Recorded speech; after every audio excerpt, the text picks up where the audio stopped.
Donc, pour la position du corps debout, on doit se tenir le dos droit, bien droit, pour que le système respiratoire travaille bien. Donc, les coudes sont détendus près du corps. J'amène mon embouchure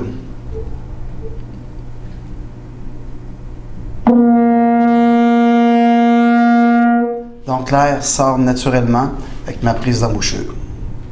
La position assise, on doit essayer de reproduire la position debout, toujours avec le dos droit. Donc, je suis assis sur le bout de ma chaise, les jambes légèrement en angle de 45 degrés, parce qu'il y a deux positions possibles pour le corps une fois qu'on est assis. Donc, on peut soutenir l'instrument de cette façon-là. Ou à côté, le pavillon, à côté sur la cuisse. Donc, il est important que, une fois que le pavillon est à côté sur la cuisse, que le dos reste droit pour ne pas avoir des tensions inutiles au cou ou bien au dos. Donc, pour la prise en main de l'instrument, vous remarquez que ma main droite est dans le pavillon, main gauche au niveau des clés.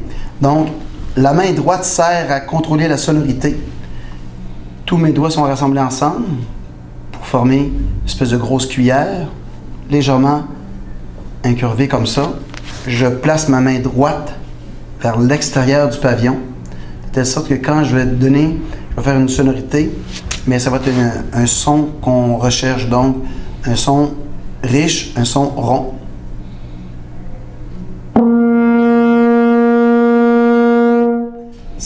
Une fois assis, même principe, la main dans le pavillon, on peut l'accoter sur la cuisse, de telle sorte que le son reste pareil.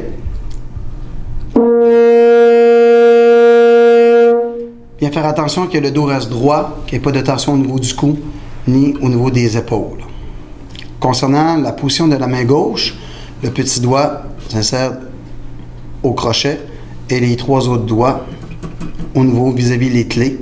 Le pouce, pour le corps, le type de corps que j'ai ici, il y a un crochet ici pour appuyer le pouce, de telle façon qu'on a une bonne prise en main de l'instrument. Donc, à la position assise, avec notre lutrin, quand nous sommes à l'harmonie, on porte attention à ce que le lutrin ne soit pas trop près de nous, pour être dégagé, pour avoir une bonne vue d'ensemble de la partition, et la hauteur du lutrin soit ajustée de telle sorte qu'on soit capable de suivre et la partition et le chef d'orchestre en face de nous. Donc, une fois en position de jeu, je suis capable de suivre et mon chef et la partition d'orchestre.